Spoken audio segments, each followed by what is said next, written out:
and you know the Manipur is burning, and Manipur is burning, and the women are raped and naked, paraded, everything, and Prime Minister is keeping quiet. He is giving statement outside. He is giving a statement outside. Honorable members. नमस्कार दोस्तों, जनसंवाद news में आपका स्वागत है। दिन भर के फटाफट बड़ी खबरें निकल के आ रही। बिग ब्रेकिंग पहले बड़ी खबर निकल के आ रही है। पीएम मोदी सोनिया गांधी से करने पहुंचे मुलाकात, किन मुद्दों पर हुई चर्चाएं बताएंगे इसके बारे में। वहीं एक और बड़ी खबर निकल के आ रही। मानसून सत्र में पहले दिन पूरी तरह से हंगामा रहा, दोपहर तक स्थगित रहा दोनों सदन, बताएंगे इसके बारे में। वहीं एक और बड़ी खबर निकल के आ रही। पहलवान के मामले से बृजभूषण सिंह की जमानत को लेकर अहम सुनवाई आने वाली है, आज बताएंगे इसके बारे में। वहीं अतीक अहमद को दी गई श्रद्धांजलि लोकसभा में, इसके बारे में जानने वाले हैं। खास रूप से मणिपुर को लेकर देश भर में बवाल मचा हुआ है, प्रधानमंत्री के इस्तीफे की मांग की जाए, जानने वाले इसके बारे में। सारी खबरें जानने वाले के करीब विस्तार से। वहीं मध्य प्रदेश से बड़ी खबर निकल के आ रही। सिंधिया के गढ़ में सेधमारी करने जा रही प्रियंका गांधी, 34 विधानसभा सीटों पर सुपड़ा साफ हो जाएगा बीजेपी का, सब खबरें जानने वाले के करीब विस्तार से। वहीं ईडी ने एक बार फिर करारा हमला बोला, राउत के करीबियों पर 2 हुए गिरफ्तार, जानेंगे इसके बारे में। कोरोना के टाइम पर घोटालेबाजी की गई चर्चा और बड़ी खबर निकल के आ रही। कर्नाटक विधानसभा में 10 विधायक हुए निलंबित, भड़की भाजपा, कांग्रेस सरकार पर लोकतंत्र हत्या के लगाए आरोप, जानेंगे इसके बारे में। सारी खबरें जानने वाले के विस्तार से, लेकिन उससे पहले आपसे एक छोटा सा निवेदन है, चैनल को सब्सक्राइब कर वीडियो को लाइक कर देना। मिलती रहेगी खबरें आपको देश दुनिया की फटाफट। चलते हैं, पहली बड़ी खबर निकल के आ रही है। प्रधानमंत्री और सोनिया गांधी के बीच हुई मुलाकात, काफी समय तक चली है वार्तालाप, बड़ी खबर निकल के आ रही है। कांग्रेस ने रखी है अहम मुद्दों पर चर्चा की मांग, बड़ी खबर निकल के आ रही। पीएम मोदी गुरुवार को संसद में मानसून सेशन के पहले दिन कांग्रेस नेता सोनिया गांधी से मुलाकात किए और यहां तक कि उनके सीट पर जाकर उनसे हालचाल लिया। दोनों के बीच कुछ देर तक बात हुई। पीएम मोदी और सोनिया के बीच क्या बात हुई, इसको लेकर लगातार कयास लगाए जा रहे थे, लेकिन वही कांग्रेस के सांसद अधीर रंजन चौधरी ने बताया दोनों नेताओं के बीच क्या बात हुई है, जरा सुनिए। उन्होंने कहा कि सोनिया गांधी ने प्रधानमंत्री मोदी से आग्रह किया कि संसद में मणिपुर की स्थिति पर चर्चा होनी चाहिए, उस पर कार्यवाही भी होनी चाहिए। इस दौरान पीएम मोदी ने उनकी सेहत का भी हाल लिया है। चौधरी के अनुसार सोनिया गांधी ने मानसून सत्र के पहले दिन लोकसभा के भीतर प्रधानमंत्री मोदी के साथ संक्षिप्त बातचीत के दौरान यह मांग की कि संसद की बैठक आरंभ होने से कुछ देर पहले ही पीएम मोदी ने संसद में सत्ता पक्ष और विपक्ष सदस्यों की दीर्घा की तरफ जाकर नेताओं का अभिवादन किया गया और जब वहां विपक्ष की दीर्घा के पास पहुंची सोनिया गांधी के साथ उनकी थोड़ी देर बातचीत भी हुई। संसद के सत्र में पहला दिन रहा, आमतौर पर एक दूसरे का अभिवादन किया गया, लेकिन इस बीच सोनिया गांधी और प्रधानमंत्री के बीच ये पहली बार बातचीत ऐसे समय में हो रही है, वो भी संसद में हो रही है। वहीं दूसरी तरफ सोनिया गांधी का कहना है कि आप मणिपुर के मुद्दे पर बोल नहीं रहे हैं, लगातार मणिपुर हाथों से निकलता नजर आ रहा है। दरअसल मामला आपको पता होगा कि लगातार सुबह से ही लगातार पूरे देश भर में बवाल मचा हुआ है। मणिपुर मुद्दे को लेकर 2 महिलाओं को निवर्स कर परेड कराया जाता है। ये घटना लगातार क्षोभ व्यक्त करती है और कहीं ना कहीं सरकार पर भी सवाल उठा रही है, पूरी तरह से मानवता को शर्मसार कर दिया है और प्रधानमंत्री की चुप्पी भी इस पर कहीं ना कहीं सवाल उठा रही है। अब पहली बार प्रधानमंत्री मणिपुर के मुद्दे पर बोले हैं कि आरोपियों के खिलाफ सख्त सख्त कार्रवाई की जाएगी। अब ये देखने वाली बात होती है आगे क्या कुछ होता है। वैसे आपकी क्या राय, अपनी राय भी कमेंट के माध्यम से देना ना भूलेगा। अच्छा, एक और बड़ी खबर निकल के आ रही है। मानसून सत्र के पहले दिन ही जोरदार हंगामा हुआ, जरा समझिए हंगामा क्यों हुआ और दोपहर तक स्थगित रहे दोनों सदन। आपको बताते चले, आज से संसद के मानसून सत्र की शुरुआत हो चुकी है। सत्र की पूर्व संध्या पर विपक्ष की मांग को लेकर सरकार ने स्वीकार करते हुए मणिपुर हिंसा और महंगाई के मुद्दे पर चर्चा के लिए हामी भरी।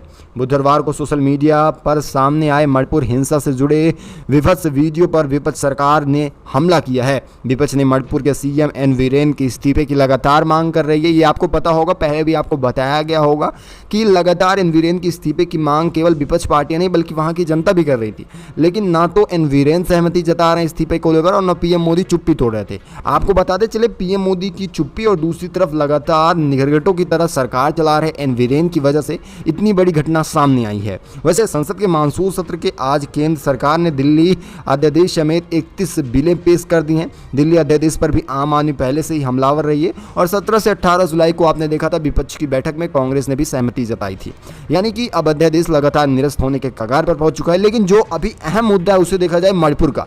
वैसे आपकी क्या राय है, ये जो बड़ी घटना सामने आई इसमें प्रधानमंत्री की चुप्पी सबसे बड़ी वजह है या फिर एन वीरेन का इस्तीफा न देना। अपनी राय कमेंट के माध्यम से देना ना भूलिएगा, क्योंकि देश का अहम मुद्दा है। वहीं चलते एक और बड़ी खबर निकल के आ रही है। जी हाँ, पहलवानों के मुद्दे से जुड़ी बड़ी अपडेट निकल के आ रही है। आज शाम तक हो सकती है अहम सुनवाई बृजभूषण केस में।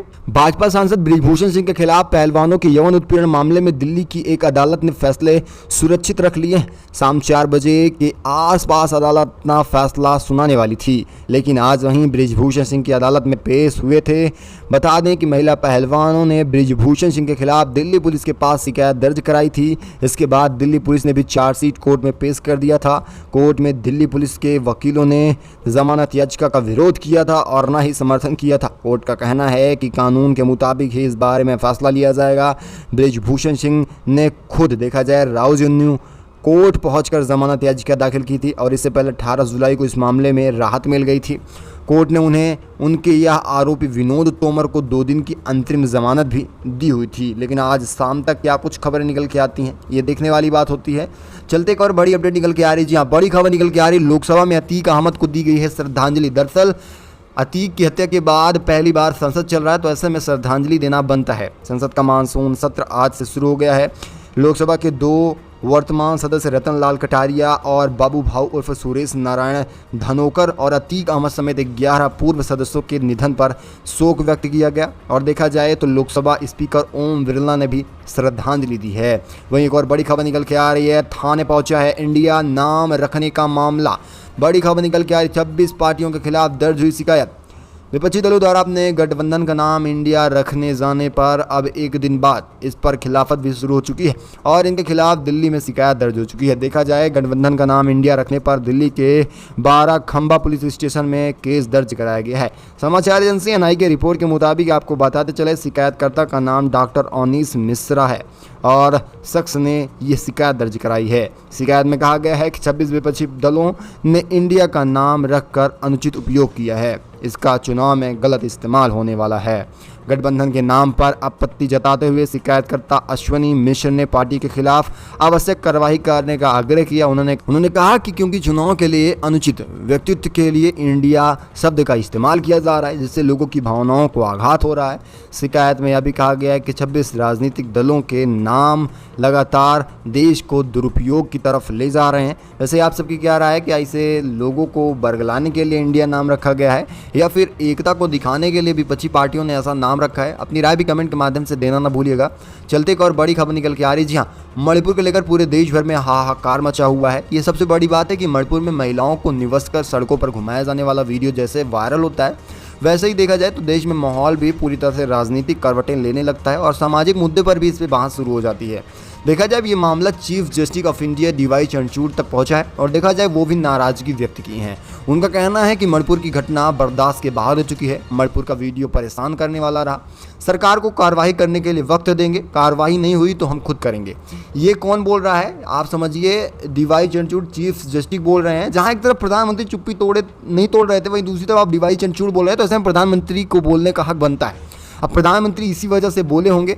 वैसे आपकी क्या राय है इसको लेकर? और जहां तक डीवाई चंद्रचूड़ की बात है, अगर मामला वहां तक पहुंचता है तो कहीं ना कहीं देखा जाए तो सबसे पहले एन वीरेन की खटिया खड़ी कर देंगे और दूसरी तरफ देखा जाए तो पूरी तरह से यहां पर राष्ट्रपति शासन लगना तय माना जा रहा है।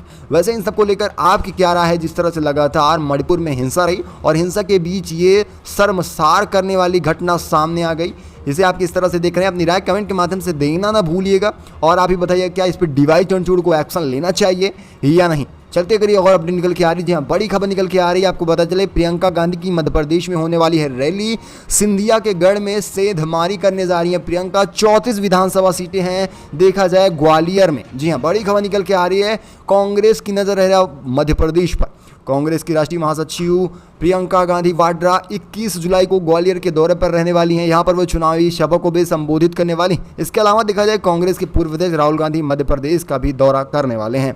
राहुल गांधी 8 अगस्त को शहडोल के व्यवहारिक से विधानसभा चुनाव प्रचार का आगाज करने जा रहे हैं। दरअसल देखा जाए शहडोल में प्रधानमंत्री की भी रैली रही थी और यहाँ पर आदिवासी समुदाय को साधने की कोशिश की जा रही है। वैसे देखा जाए अगर कोल जनजाति की कुल 26 सीटों पर ध्यान रखा जा रहा है शेड्यूल में। प्रियंका गांधी राहुल के अलावा 22 जुलाई को बीजेपी के राष्ट्रीय अध्यक्ष जेपी नड्डा भी भोपाल आ रहे हैं। 23 जुलाई को केंद्रीय गृह मंत्री अमित शाह उज्जैन आ रहे हैं। यानी कि अब देखा जाए भाजपा हो या फिर कांग्रेस, दोनों का केवल एक ही एजेंडा है, अब मध्य प्रदेश चुनाव, क्योंकि नवंबर तक चुनाव होने वाले हैं मध्य प्रदेश में। वैसे आपकी क्या राय आने वाले विधानसभा चुनाव, खासतौर पर मध्य प्रदेश में किसकी सरकार बनेगी? अपनी राय कमेंट के माध्यम से देना न भूलिएगा।